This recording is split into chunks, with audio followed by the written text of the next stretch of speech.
I'm getting on this then. Did you see what Oregon's trying to do? Have you guys seen that in the media? Yeah. You think Mhm. something like that, and for any of our listeners that may not be familiar, the basic nuts and bolts, really quick summation is Oregon is trying to push forward. It's actually called a pay it forward policy where kids can go to one of the state schools for free, and then afterwards, 3% of their paycheck upon graduation goes towards funding the program for future students. So they're paying it forward, and that's kind of how they're covering tuition. Do you think we could ever see anything like that at a federal level? And would that be something that, as an academic, as a professor, you would really embrace? I, for me, I'll tell you what the Oregon solution is a workable solution with some really troubling consequences or admissions, I would say.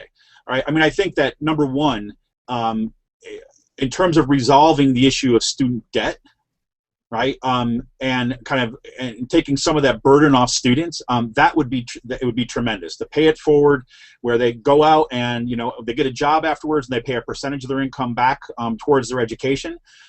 It doesn't overburden students who go out and get a job for $10 an hour versus those who kind of start at $75,000 a year because it's a percentage of their income. So that's a good thing, and I think that would help alleviate some of the stress on students.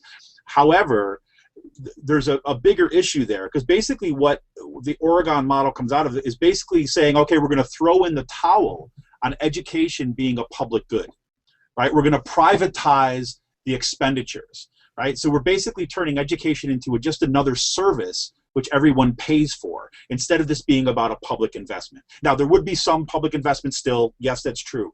But, really, it's troubling for me as an academic, as someone who's committed to education, higher education and public education from, K right through, that as a society, we would turn our back on education for citizenship. That we would say, hey, you know what? It's just something that, you want to go see a movie, you could take some classes, they're all really the same. It's all about a kind of consumer culture. So now I understand where it's coming from. And given the kind of attacks that we're seeing, it's probably a workable solution, but it says something really fundamental about the direction that our culture is going.